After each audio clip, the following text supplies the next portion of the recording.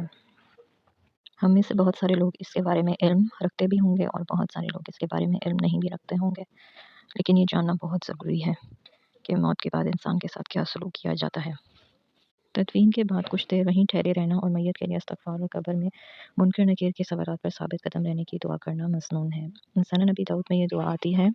دعا یہ ہے کہ اے اللہ اسے ثابت رکھنا قول ثابت یعنی سوالات کے درست جوابات پر، جیسے کہ اسے دنیا میں ثابت قدم رکھا۔ اچھا، اس کے علاوہ ایک بات جو ہمیں یاد رکھنی ہے وہ یہ ہے کہ کسی بھی مسلمان کے لیے جائز نہیں کہ وہ مرنے سے پہلے اپنی قبر تیار کروا لے